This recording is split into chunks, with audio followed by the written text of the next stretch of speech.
చిత్తూరు జిల్లాలో ఓ జర్నలిస్టు దారుణ హత్యకు గురయ్యారు. వేట కొడవళ్లతో వెంటాడిన స్మగ్లర్లు ఈ ఘాతుకానికి పాల్పడినట్లు సందేహిస్తున్నారు.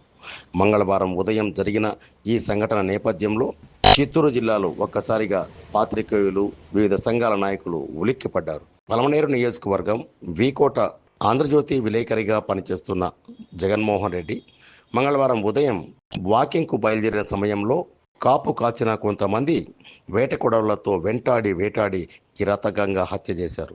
ఈ సంఘటన నేపథ్యంలో వీకోట జర్నలిస్టులతో పాటు కుప్పం, పలమనేరు నియోజకవర్గాలు అలాగే చిత్తూరు నుంచి భారీగా తరలి వెళ్లిన జర్నలిస్టులతో పాటు హత్యకు గురైన జర్నలిస్టు జగన్మోహన్ రెడ్డి కుటుంబీకులు, గ్రామస్తులు భారీ సంఖ్యలో జాతీయ రహదారిపైకి చేరుకున్నారు.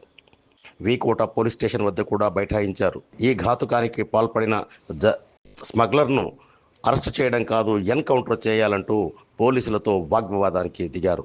ఈ సంఘటనను సీరియస్గా తీసుకున్న చిత్తూరు జిల్లా పోలీసు యంత్రాంగం కూడా నిందితులను అరెస్ట్ చేయడానికి ప్రయత్నాలు ప్రారంభించినట్లు తెలిసింది. ఇదిలా ఉంటే వీకోట అనేది కాకుండా ఇది కుప్పం నియోజకవర్గానికి అత్యంత సమీపంలో ఉంటుంది.